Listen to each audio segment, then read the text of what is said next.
இந்த பத்திரிகா சந்திப்பு கூட நோக்கம் என்னன்னா, அப்போலோ மருத்துவமனையில மருத்துவ பரிசோதனைக்காக அனுமதிக்கப்பட்டிருந்த எங்கள் மருத்துவர் ஐயா அவர்களை சந்தித்து நலம் விசாரித்த தலைவர்களுக்கு நன்றி சொல்லும் முகத்தாக உங்களை சந்தித்து இருக்கிறோம். அதாவது மருத்துவ பரிசோதனைக்காக ஐயா இரவு அனுமதிக்கப்படுகிறார். அந்த செய்தி கேட்டோடனே அவருடைய அடுத்த நாள் காலையில ஆஞ்சியோகிராம் பண்ணோடனே தமிழ்நாட்டுடைய முதலமைச்சர் மாண்புமிகு அண்ணன் மு.க. ஸ்டாலின் அவர்களும் அனைத்து இந்திய அண்ணா திராவிட முன்னேற்ற கழகத்தினுடைய பொதுச் செயலாளர் எதிர்கட்சி தலைவர் அண்ணன் எடப்பாடியார் அவர்களும் மாண்புமிகு துணை முதலமைச்சர் அன்பு சகோதரர் உதயநிதி ஸ்டாலின் அவர்களும் மத்திய நிதியமைச்சர் அன்புக்குரிய நிர்மலா சீதாராமன் அவர்களும் மாண்புமிகு தமிழ்நாடு அமைச்சர் பெருமக்கள் ஏவா வேலு, அண்ணன் K.N. நேரு, மத்திய அமைச்சர் எல். முருகன், முரளிதர் முகுல்ஜி மற்றும் பாரதிய ஜனதா கட்சியினுடைய தலைவர் அண்ணன் நைனா நாகேந்திரன் எம்எல்ஏ, தமிழ்நாடு காங்கிரஸ் கட்சியினுடைய தலைவர் அண்ணன் செல்வ பெருந்தகை எம்எல்ஏ, இந்திய கம்யூனிஸ்ட் கட்சியினுடைய மாநில செயலாளர் அண்ணன் வீரபாண்டியன், முன்னாள் செயலாளர் முத்தரசன், நம்முடைய மக்கள் நீதி மைய நாம் தமிழர் கட்சியினுடைய ஒருங்கிணைப்பாளர் அன்புக்குரிய அண்ணன் சீமான் அவர்கள், மக்கள் நீதி மையம் கட்சியினுடைய தலைவர் அண்ணன் ஐயா அன்புக்குரிய சகோதரர் கமலஹாசன் எம்பி அவர்கள், முன்னாள் அமைச்சர் அண்ணன் திருநாவுக்கரசர், நம்முடைய சசிகலா நடராஜன் அவர்கள், அம்மா மக்கள் முன்னேற்ற கழகத்தினுடைய பொதுச் செயலாளர் டிடிவி தினகரன், தேமுதிகவுடைய தலைவர் அன்புக்குரிய பிரேமலதா விஜயகாந்த், அவங்க அம்மா இறந்திருந்தாலும் கூட அந்த நேரத்திலையும் ஐயா தொடர்பு கொண்டு அளவு சேர்த்தாங்க. பொருளாளர் LK சுதீஷ் அவர்கள், நம்முடைய எம்எல்ஏ செங்கோட்டையன் அவர்கள், மறுமலர்ச்சி திராவிட முன்னேற்ற கழகத்துடைய பொதுச் செயலாளர் துணை பொதுச் செயலாளர் துரை வைகோ எம்பி அவர்கள், முன்னாள் மத்திய அமைச்சர் அண்ணன் ஜெகத் ரட்சகன், முன்னாள் சென்னை மேயர் அண்ணன் செய்தி துரைசாமி அவர்கள், புரட்சி பாரதம் கட்சியினுடைய தலைவர் திரு பூவை ஜெகன்மூர்த்தி அவர்கள், விடுதலை சிறுத்தைகள் கட்சியினுடைய தலைவர் அண்ணன் தொல் திருமாவளவன் எம்பி அவர்கள், அந்த கட்சியுடைய பொதுச் செயலாளர் அண்ணன் ரவிக்குமார் அவர்கள், அண்ணன் சிந்தனை செல்வன் எம்எல்ஏ அவர்கள், தமிழக வாழ்வுரிமை கட்சியினுடைய தலைவர் சகோதரர் தி. வேல்முருகன் எம்எல்ஏ அவர்கள், பாரதிய ஜனதா கட்சியினுடைய தேசிய மகளிர் அணி தலைவர் அக்கா திருமதி வானதி சீனிவாசன் எம்எல்ஏ அவர்கள், பாரதிய ஜனதா கட்சியினுடைய தேர்தல் பொறுப்பாளர்கள் வைஜெயந்தி பாண்டாஜி, திரு அரவிந்த் மேனன் எம்பி, சுதாகர் ரெட்டி, கன்னட தொலைக்காட்சியினுடைய உதயா டிவியினுடைய உரிமையாளர் அன்புக்குரிய அக்கா திருமதி மு.க. செல்வி செல்வம் அவர்கள், திரு சபரீசன் அவர்கள், திருமதி விஜயதாரணி அவர்கள், முன்னாள் எம்எல்ஏ அவர்கள், மயிலாடுதுறை எம்பி சகோதரி செல்வி சுதா அவர்கள், கொங்கு இளைஞர் பேரவையுடைய தலைவர் தனியரசு, ஜனநாயக மக்கள் கட்சி தலைவர் தமிமுன் அன்சாரி முன்னாள் எம்எல்ஏ அவர்கள், பகுஜா சமாஜ் கட்சியினுடைய தலைவர் பொற்கொடி திருமதி சகோதரி பொற்கொடி ஆம்ஸ்டாங் அவர்கள், தமிழ்நாடு சிவசேனா கட்சியினுடைய தலைவர் சிவசக்தி, இப்படி அனைத்து கட்சியினுடைய தலைவர்களும், தமிழ்நாட்டில் இருக்கிற அனைத்து கட்சியினுடைய தலைவர்களும் மருத்துவர் ஐயா அவர்களை உடல் நலத்தை அக்கறையோடு நேரிலும் தொலைபேசி வாயிலாக தொடர்பு கொண்டு நலம் விசாரித்தார்கள். அவர்களுக்கு எங்களது நெஞ்சார்ந்த நன்றி பாட்டாளி மக்கள் கட்சியின் சார்பிலே, மருத்துவர் ஐயா அவர்கள் சார்பிலே, வன்னியர் சங்கத்தின் சார்பிலே நன்றியை தெரிவித்துக் கொள்கிறோம்.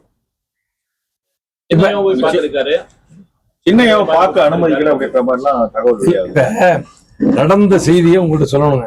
மருத்துவமனையில மருத்துவர் ஐயா அவர்கள் ஒரு உதாரணத்துக்கு இன்று மாலை அப்படின்னு வச்சுங்களேன், இன்னைக்கு மாலை அந்த தேதி என்ன, இந்த மாலையில போய் 7 மணிக்கு மருத்துவமனையில அனுமதிக்கப்படுகிறார். அனுமதிக்கும் பொழுது என்னுடைய அக்கா ஸ்ரீகாந்தி அவர்கள் மட்டும்தான் கூட இருக்கிறாங்க.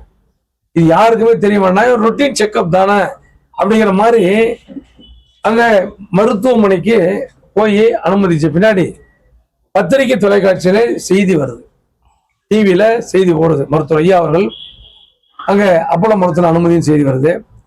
நாங்களும் எனக்கு தெரியும் முன்னாடியே என்னன்னா ஒரு யூசரான பரிசோதனைக்காக ஐயா திண்டிவனத்துல சென்னை போறாங்கன்னு தெரியும். அந்த அடிப்படையில் தான் போயிட்டு இருக்காங்கன்னு நினைச்சேன். என்ன அந்த மாதிரி அட்மிஷன் ஆகிட்டேன். இல்லப்பா ஒன்றும் இல்லை, ஏதோ டிவியில் யாரு கொடுத்தாங்க, எனக்கு தெரியலீங்க, பத்திரிகை தொலைக்காட்சி வந்து கேட்கறாங்க, பத்திரிகை நண்பர்கள் கேட்கறாங்கன்னு சொன்னோன்னே, அப்படியா அவர்களுக்கு சொல்லிவிடு, நீ ஒரு செய்தியை, நீ இது செய்தி தொடர்பானதுனால செய்தியை கொடுத்துரு. 12 வருஷத்துக்கு முன்னாடி எனக்கு ஓபன் ஹார்ட் சர்ஜரி பண்ணாங்க, அதுக்காக ஒரு ஆஞ்சியோகிராம்ல ஒரு பரிசோதனை செய்வதற்காக நான் போய் அங்க அனுமதிக்கப்படுகிறேன்.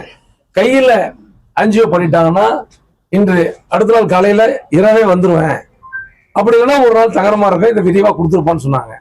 அதான் நாங்களும் பத்திரிகையாளர்கிட்ட உங்களுக்கு சொன்னோம், அந்த செய்தி நீங்க வெளியிட்டீங்க. அப்புறமேலும் அடுத்த நாள் மருத்துவர் சின்னையா அவர்கள், அண்ணன் அன்புமணி அவர்கள் அங்க போறாரு. போயிட்டு அவர் ஆஞ்சியோ பண்ணிருக்குது, ஐசியூல ஐயா படுத்திருக்கிறாரு, 6 மணி நேரத்துக்கு மயக்க நிலையில் இருப்பாருங்கிற மாதிரி வெளியிருந்து பயப்படுறதுக்கு எந்த விதமான இது இல்லைன்னு சொல்லிட்டு ஒரு செய்தியை சொன்ன உடனே எல்லாத்துக்குமே பதட்டாகி போச்சு. நானும் கூட சென்னை போலீங்க, ஏன்னா இப்படி ஒரு செய்தியை அண்ணனே சொல்றாருன்னு சொல்லிவிட்டு பயந்து அடிச்சுக்கிட்டு நான் அங்கிருந்து ஓடுறோம். அதுக்கு முன்னாடியே அங்கே ஜி.கே. மணி அண்ணா அங்கே வந்துட்டார், அக்கா ஸ்ரீகாந்தி அக்கா அங்கே இருக்கிறாங்க. இந்த சூழல்ல அவங்க சொன்ன உடனே இது தகவலை தெரிஞ்சு மாண்புமிகு தமிழ்நாட்டு முதலமைச்சர் அவர்கள் அங்க உடனே வராரு. ஏன்னா ஐயா ஒரு மிகப்பெரிய தலைவர் இல்லைங்க, நீ இருக்கிற அரசியல் தலைவர்களே தமிழ்நாட்டில் மட்டும் இந்தியாவை எடுத்துக்கிட்டா மோடி அவர்களாலே the senior most leader in இந்தியான்னு சொல்லப்பட்ட ஒரு தலைவர். அப்படிப்பட்ட தலைவருக்கு சரி என்னமோ ஏதோ மருத்துவமனை அனுமதி சொன்னா உடனே வந்துட்டாங்க, எல்லாம் அரக்க பறக்க ஒடியாரம். போனோம்னு அங்க போய் பார்த்தா அந்த ப்ரொசீஜர், இது ஆஞ்சியோகிராம் ப்ரொசீஜர் முடிச்சு மருத்துவமனையில் ஐயா படுத்திருக்கிறாரு. எந்த ஐசியூக்கும் நான் ஐயா கேட்ட மருத்துவர்கிட்ட ஐசியூக்கு போனாலும் கேட்டோம், ஐசியூக்கெல்லாம் போகல அப்படின்னாங்க. நான் கேட்கிறேன், நம்முடைய அண்ணன் அன்புமணி அவரிடத்தில் கேட்பது, அங்கே மருத்துவமனையில் அனுமதிக்கப்பட்டிருப்பது உங்களுடைய தந்தை, பாட்டாளி மக்கள் கட்சியினுடைய தலைவர், எங்களுக்கெல்லாம் தலைவர் கடவுள், உங்களுக்கு தந்தை, உங்களை யார் தடுக்க முடியும்? நீங்க போய் பாக்குறது யார் தடுக்க முடியும்? யாருமே தடுக்க முடியாது, அந்த அதிகாரம் யாருக்குமே இல்லை. நீங்க ஏன் போகல?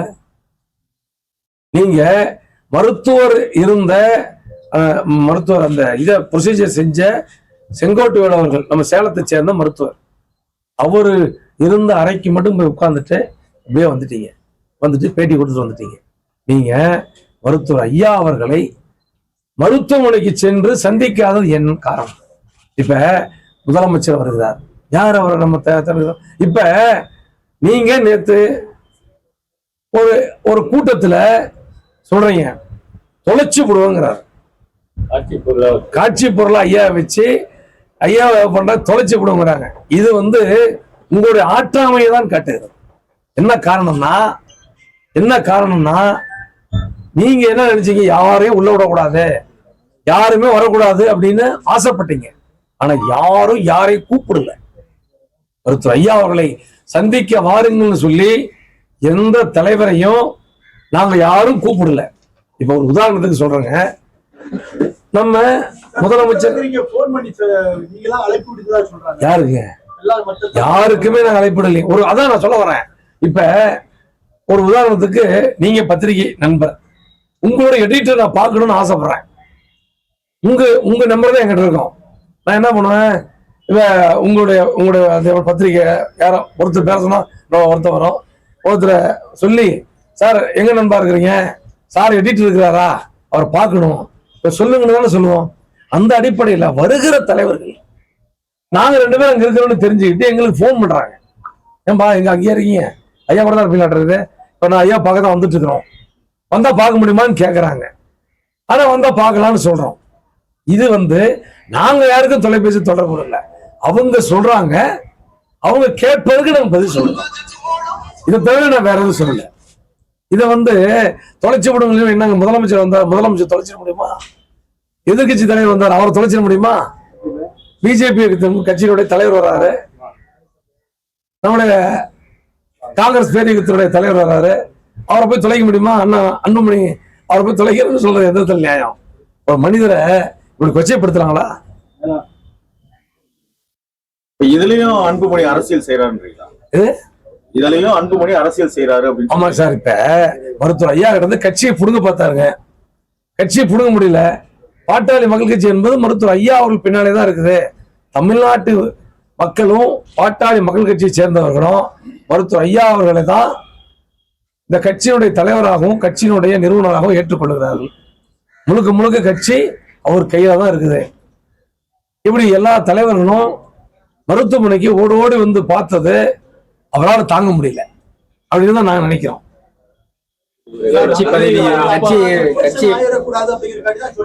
சார், இன்ஃபெக்ஷன் ஆயிருந்தா ஆபரேஷன் பண்ணா இன்ஃபெக்ஷன் ஆகும், விட மாட்டோம், யாரும் விட மாட்டோம். இது வந்துங்க ஒரு ஆஞ்சியோகிராம் செக்அப் தான், ஆஞ்சியோகிராம் செக்அப் தான். இது வந்துங்க யாரும் இப்ப முதலமைச்சர் வராருங்க, முதலமைச்சர் எங்க சொல்ல தெரியுங்களா, நேரா டாக்டர் கிட்ட அவங்க டீம் பேசுறாங்க. டாக்டரே வந்து பார்க்க முடியுமான்னு கேக்குறாங்க. பார்க்க முடியுங்க, மயக்கம் தெரிஞ்சிச்சான்னு கேக்குறாங்க. அவர் மயக்க நிலைக்கே போலீங்கிறாங்க. வராரு, மதியானம் வந்து பாக்குறாரு. நாங்கெல்லாம் வரதுக்கு முன்னாடி அவர் அவரை போய் யார் கூப்பிட முடியும்? எதிர்கட்சி தலைவர் வராரு, வரும் பொழுது ஒரு தகவல் சொல்றாங்க, நாங்க கீழே இருந்து கூட்டிட்டு வரோம். இதுதானே தவிர நாங்க வேற ஒன்றும் செய்யல. இல்ல, இப்ப மருத்துவமனைக்கு வந்துட்டு டாக்டரை மட்டும் பார்த்துட்டு ஐயாவை பார்க்க விரும்பாம திரும்பிட்டாரா? அது என்னன்னு தெரியல, நீங்க அவர்தான் தான் கேட்கணும். தவறான தகவலை வந்து சொல்லுவீங்க. ஆஞ்சியோ பண்ணல, ஆனா பண்ண மாதிரி ஒரு இல்ல, ஆஞ்சியோ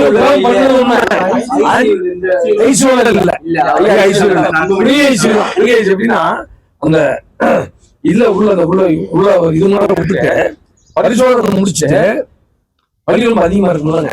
அதனால ஒரு அப்சர்வேஷன் இருப்பாங்க, அரை மணி நேரம் அப்சர்வேஷன் இருப்பாங்க, அரை மணி நேரம் மட்டும் அப்சர்வேஷன் பண்ணாரு.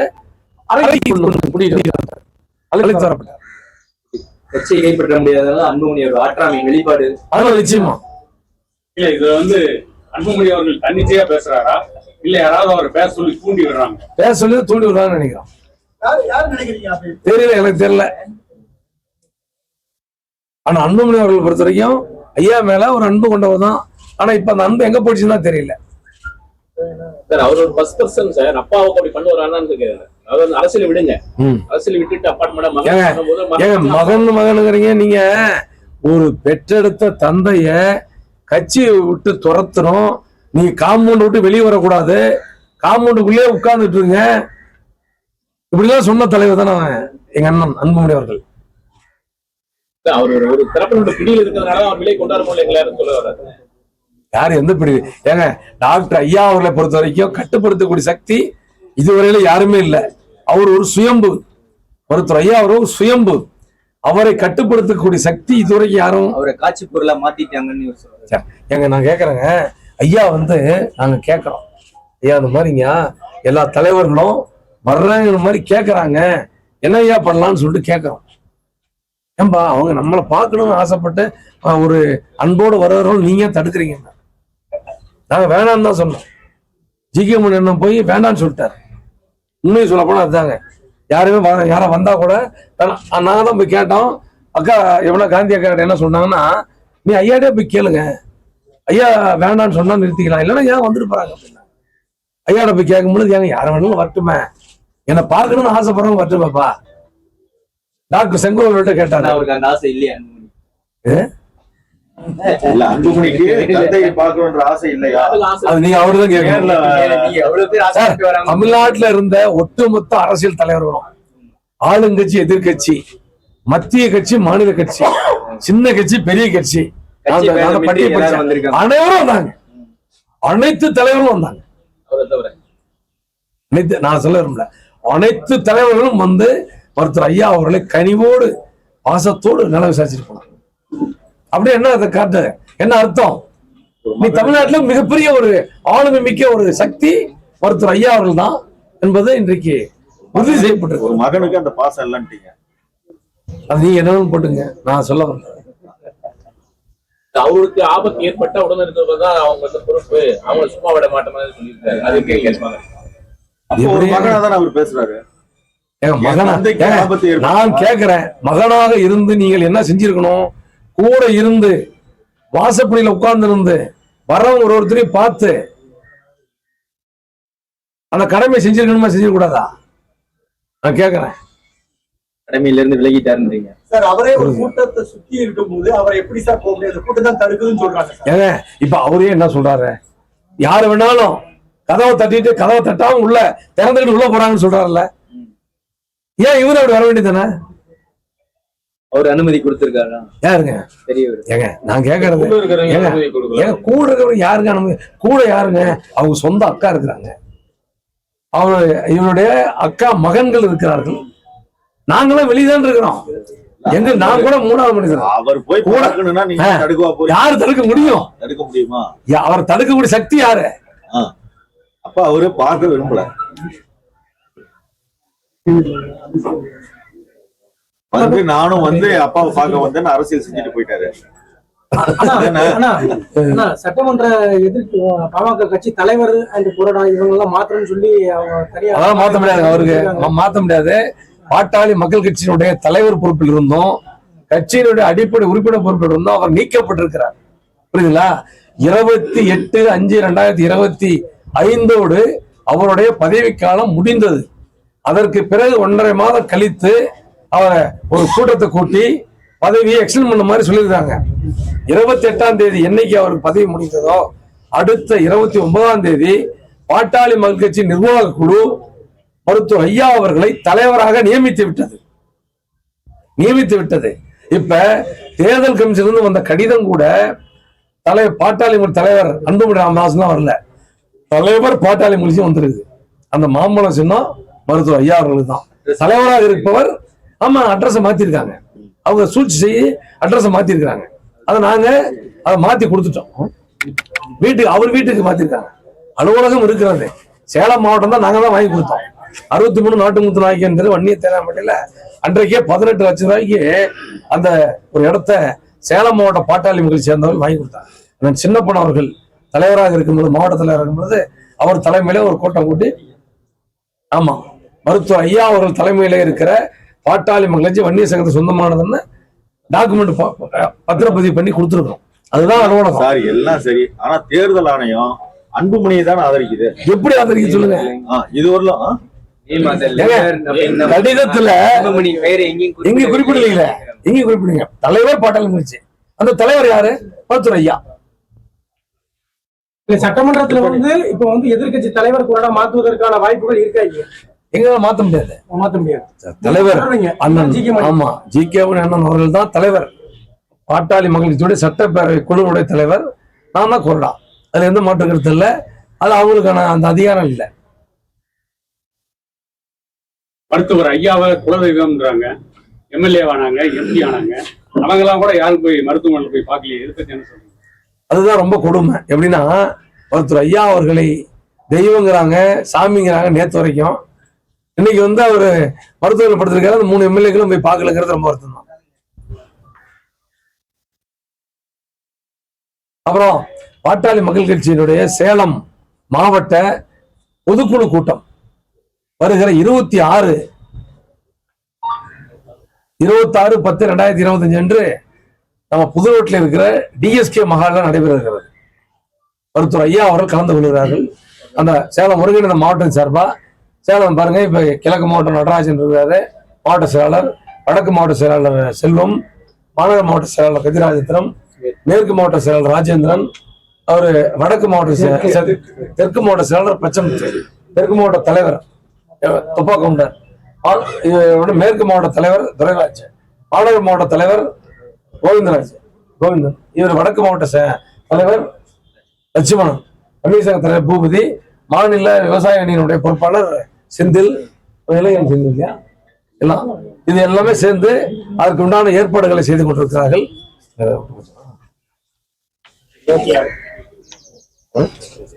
ஆனா அண்ணா தேர்தல் பணிக்குழுடைய செயலாளர் எம்பி சதாசிவம்.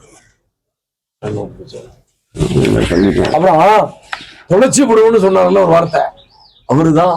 நான் ரொம்ப வருத்தத்தோடு சொல்றது என்னன்னா, ஒட்டுமொத்தமாக கட்டுக்கோப்பாக அவர் பின்னாலே வர வேண்டிய பாட்டாளி மக்கள் கட்சியை அவர் தொலைத்து விட்டார். மருத்துவர் ஐயாவுடைய பேச்சை மட்டும் அவர் கேட்டிருந்தாருன்னா இந்த பாட்டாளி மகிழ்ச்சி ஒட்டுமொத்தமா மருத்துவர் ஐயா அவரு ஐயா கொடுத்திருப்பாரு. அதுக்கு இப்ப அவர் இந்த கட்சி தொலைச்சிட்டார். இருந்தவர்களை தொலைத்து விட்டு அவர் மற்றவர்களை தொலைத்து விடுவேன். ஆமா,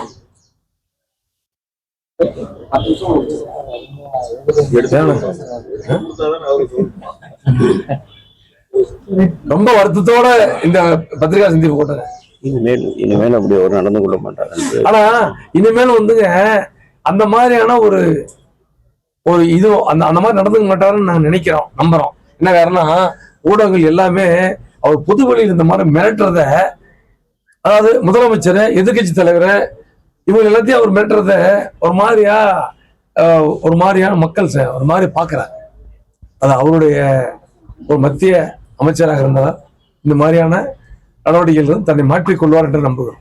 இதுலயாவது தனது ஒற்றுமையை ஒரு நிலைநாட்டுறதுக்கு தவறிட்டாருன்னு சொல்றீங்க? ஆமாங்க, இப்ப அவர் என்ன பண்ணிருக்கணும், அங்கேயே உட்கார்ந்து வரவங்க அவர் பேசி அந்த ஐயாவுடைய அந்த முழுமையா அங்க எப்படின்னா ஸ்ரீகாந்த் அக்கா எப்படி கூடவே இருந்தாங்க, அம்மா சரஸ்வதி அம்மா நடக்கவே முடியல, 2 நாளும் கூடவே இருந்தாங்க, நடக்கவே முடியல. வயது எப்படின்னா அந்த கால் ஒரு விபத்துல அடிபட்டதுனால அப்படி இருந்தாலும் கூட அங்கேயே கூடவே இருந்த ஐயாவுக்கு ஆறுதல் சொல்லி கூட வந்து சொன்னாங்க. இவரும் வந்து அப்படி செஞ்சிருக்கணும், செய்ய தவறிட்டார். அவருடைய கடமையிலிருந்து அவர் தவறிட்டார். ஐயாவை எவ்வளவு கீழ்த்தரமா திட்டணுமோ அந்த அளவுக்கு சமூக வலைதளங்கள்ல இப்ப கூட சமூக ஊடகங்கள்ல பாத்தீங்கன்னா லைவ் போயிட்டு இருக்கோம். உங்க லைவ் கீழே என்ன கண்ணாமலை திட்டுவானுங்க. அது ஒரு கூட்டம், அது சம்பளம் கொடுத்து வச்சிருக்காங்க. ஐடிவிங்க சம்பளம் கொடுத்து வச்சிருக்காங்க. என்ன அவனுக்கு நோக்கமே என்னன்னா பேசாம தான் திட்டுறதுதான். யார் ஐயாவுக்கு ஆதரவா இருக்கிறவங்கள திட்டுறதுதான். ஐயாவையும் நேரடியா ஐயாவுக்கு கூட இருக்கிற பாட்டாளி மூழ்ச்சிக்கார திட்டுறது மட்டும்தான் அவங்களுடைய பிரதான நோக்கமே. இல்ல ஐயாவே அவதூறா தின்னவங்க மாநில பொறுப்பு கொடுத்துட்டு ஐயாவுக்கு ஆதரவா நின்றவங்க அதுதான் ஐயாவே சொல்லிட்டாரு. என்ன கொல்லணும்னு சொல்ல ஒரு பையனுக்கு ஆமா இந்த மாதிரி எவனா என்னை வச்சு கழுத்து வச்சு நசுக்கி கொல்லணும்னு சொன்ன பையனுக்கு மாநில பொறுப்பு கொடுத்துருக்காங்கன்னு சொல்லிட்டு ரொம்ப வருத்தமா ஐயா, ரொம்ப வருத்தமா ஐயா பேசினேன். ரொம்ப பையன். நன்றி.